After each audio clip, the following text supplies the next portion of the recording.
Hi, welcome back to Kpop Talks. I'm your host Aladdin, and today I'm giving you my top 50 K-pop singles of 2021.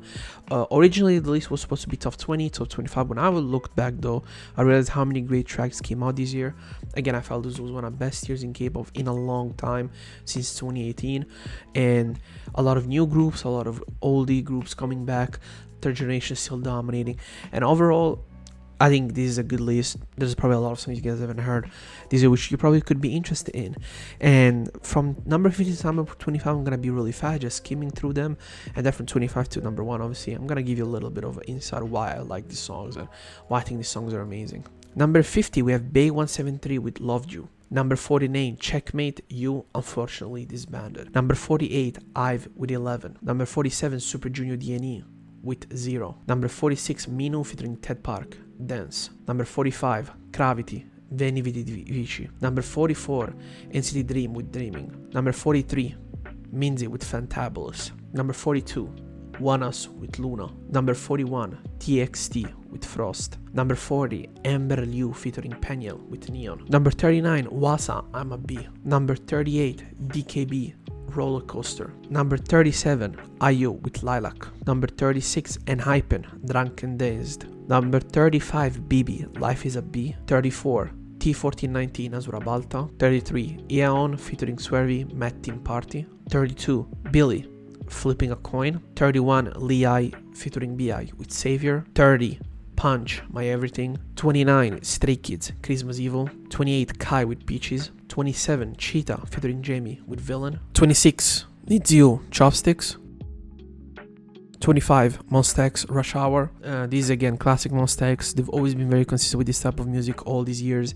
Personally, again, I love the aggressiveness. I love how Juwon dominates the track. The chorus is fun. Overall, a very good track by them. Number 24, we have a collaboration under the name of the company AOMG, and the song is called BOTB, featuring Los, Don Mills, Devita, Gecko, Changmo, Bio, Soul, and Sins. All the rappers do a great job. Devita, even though I'm not the biggest fan of the chorus, it works. But everybody just brings a lot of aggressiveness, passion, this redemption story arcs of all these people that some of them, created hip-hop in Korea. Some of them are new stars. Some of them have just had a redemption arc like Los in his life. So all of this is really good.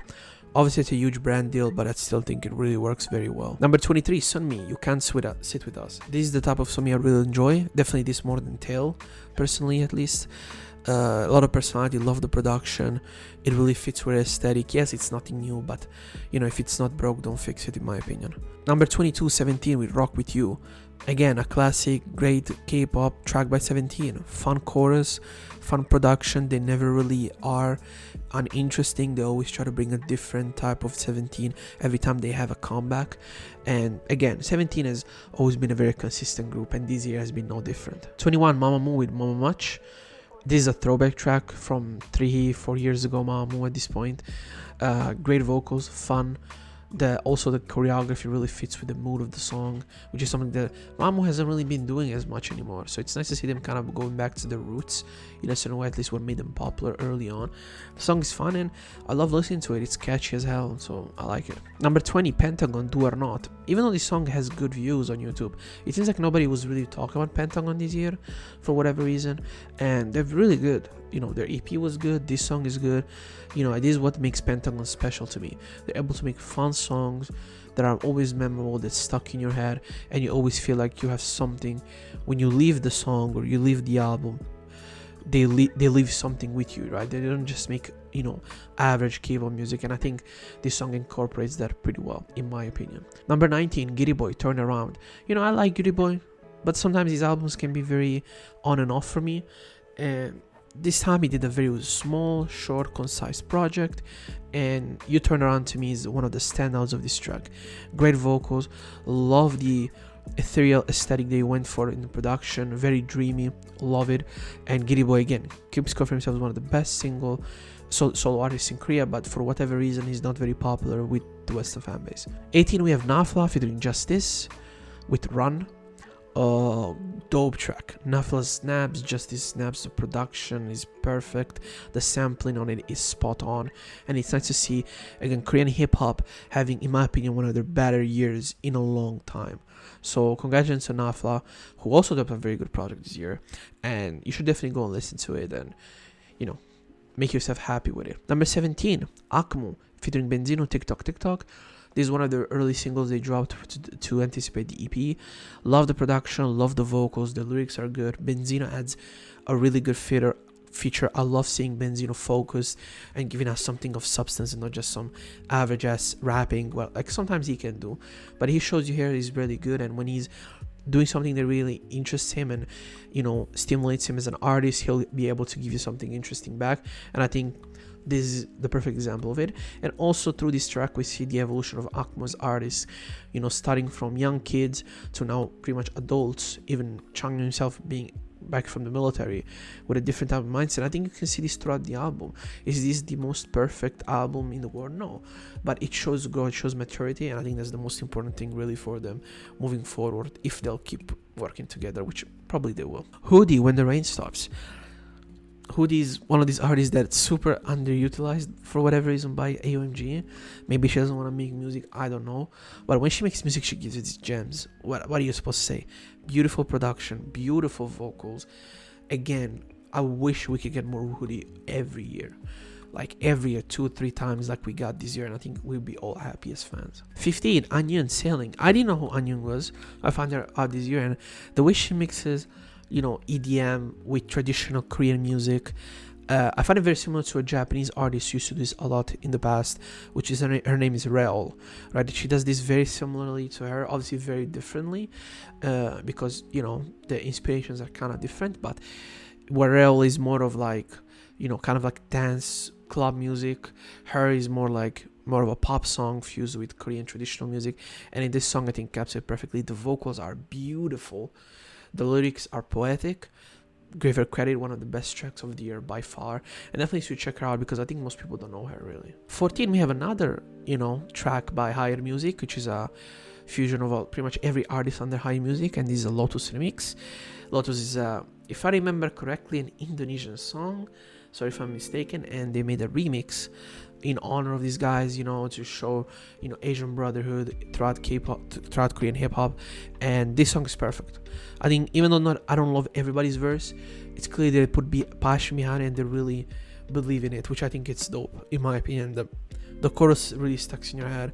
Love the vocals by everybody. Love specifically the chorus really brings it back all together, in my opinion. And I would love to see remixes of this song from Japan and from China, from other Asian countries. I think that would be dope if that happens. It would be really cool to see, but I doubt it would. But really good song. When Higher Music artists are focused, they can be really good. Hell, even Jamin, which I've only had negative things to say about, I think had a good verse in here. So next we have Tama featuring Jisoo, Blessed. I think one of the best vocal performances I've heard all year. Beautiful vocals, great lyrics, the heavily obviously inspired by American R&B, and also through the music video there's this appreciation of black culture that it's rare to see in Korean hip hop, or I would say like in general in Korea, especially when things directly from African American culture, the way sometimes they don't even make it seem like it comes from there, like artists they act like they don't know, even though I don't believe it that it's a big problem.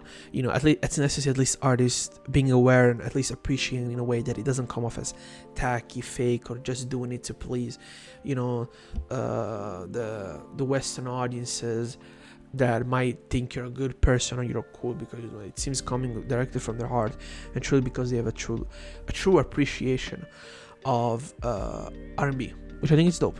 12, Lehigh featuring Weinstein, one of the few artists who got repeated on this list, which HSKT, beautiful vocals, beautiful lyrics. Weinstein, one of the high up and coming artists, not only a singer but also a rapper. Somebody's having get a lot of track, I think, in the last year and a half, and their performance is perfect. Their voices fit perfectly. The song is sweet, beautiful. The lyrics are good. Lehigh also coming back with, a banger after a banger after a banger, and it says here making music again. after all these years. 11, CL, Spicy. One of the best, aggressive tracks of the year. I love this banger. Love, the pride, the Korean pride that is disputed through this track. And it doesn't come off as tacky or as weird or as overly whack. It comes off as natural. And yeah, the song is fire. It's just, you want to listen to it a billion times, which is cool. We get into the top 10 now. NCT 127, Favorite Vampire. I love when NCT 127 does this. They're just fun tracks to listen to. The productions are fine. The vocals are fucking good. Everybody does a great job. The song is, as always, Mark and Taeyeon centric, which is still my only gripe with NCT. Every unit is Mark centric, which I don't think it's good, because you need also the other guys to start getting more recognition after this point 3 years, or actually 4, maybe 5 even. And NCT has been around for a long time, right? Yeah, so it's like 5 years, but NCT has really blew up the last 3 years. So I'm gonna use these 3 years. I think now that you're an international group, put other guys in front. Put other guys being the main focus of a track. I think that'll be good for you overall. 9, MC&D, Moving. One of the up and coming artists that I really enjoy. Dope, rookie group. I love it. One of the 4th generation groups that I really enjoy listening to. Fun track, aggressive. You can listen to it in any situation. You're just gonna like it, surprisingly, even if you're just relaxing. It's not overly aggressive, therefore you don't feel like it's obnoxious even when you just want to relax a little bit, which it's a good quality in my opinion to have. Woody Go Child featuring Changmo Jackson. So Woody Go Child, when I watched him the first time on Show Me the Money 6, I wasn't a big fan of. I thought, he's your classic trap, inspired artist. But when I see him now, I see a guy who's matured, a guy that when he does these type of tracks can give you easily one of the most fun listens. I still love how he uses his voice. The chorus is fun. Changmo brings a great feature, and this is not just a thing about this track. This is the entire, in its entirety throughout the project, seeing the maturity of him as an artist.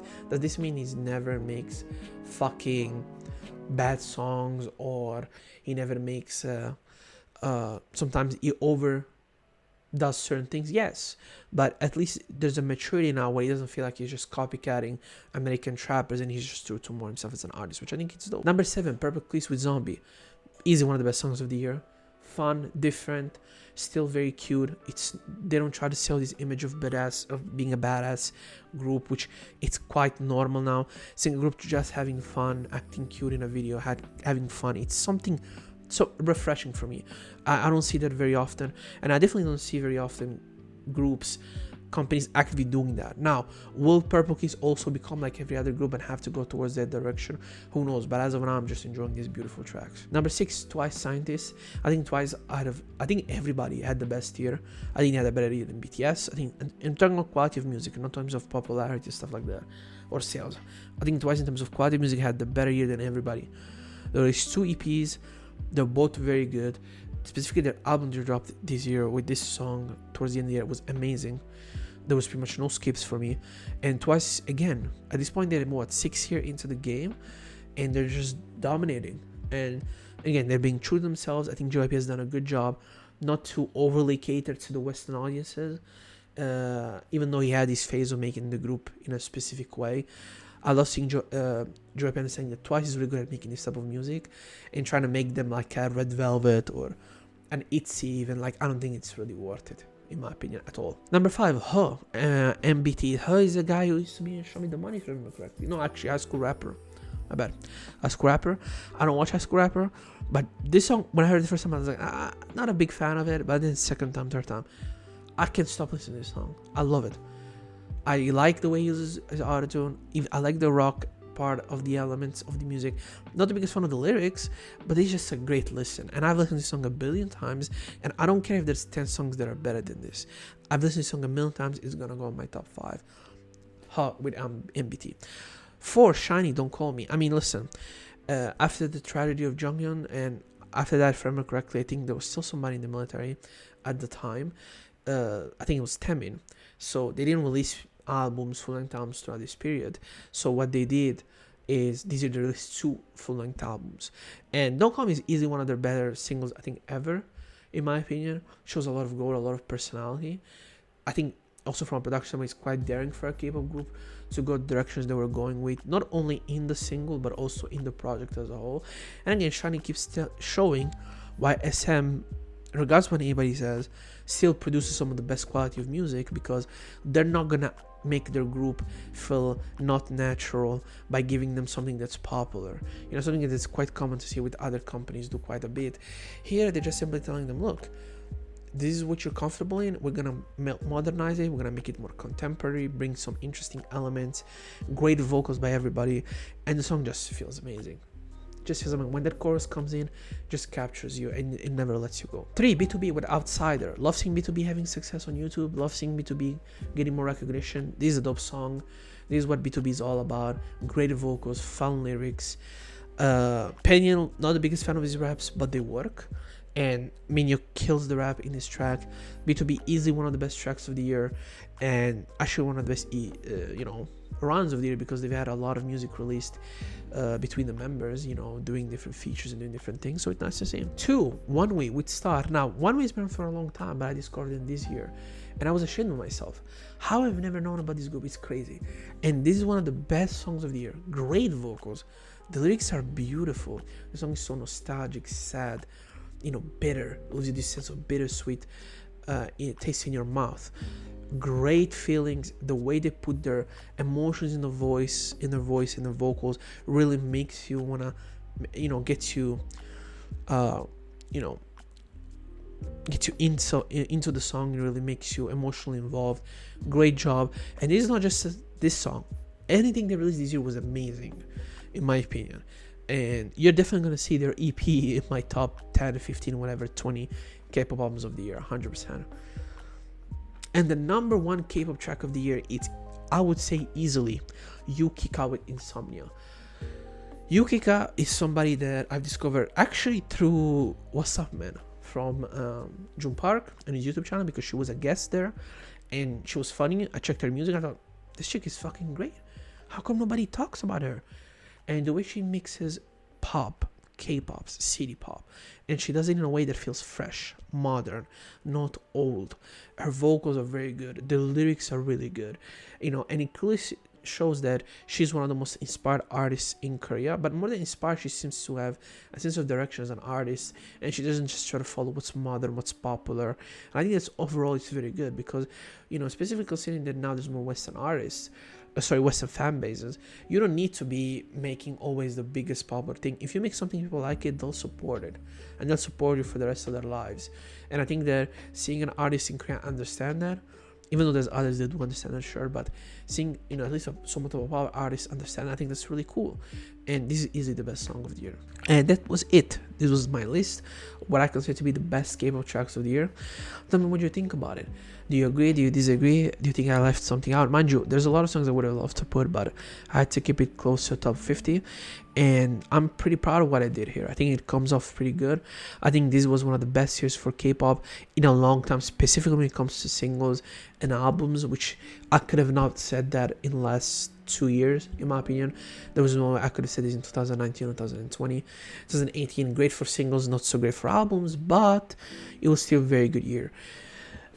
To have this year after 2 years of nothing for me, at least at a personal level, I think it's good to see, and I think it really makes you, at least makes me, really excited for 2022, and makes me want to even dive deeper into K-pop and artists that I didn't know before. And I think this really shows that K-pop is becoming a genre that doesn't rely on their idol groups anymore as much as it used to do in terms of quality. But now you have soloists, you have rappers, you have producers even, I think, dropping great music all year.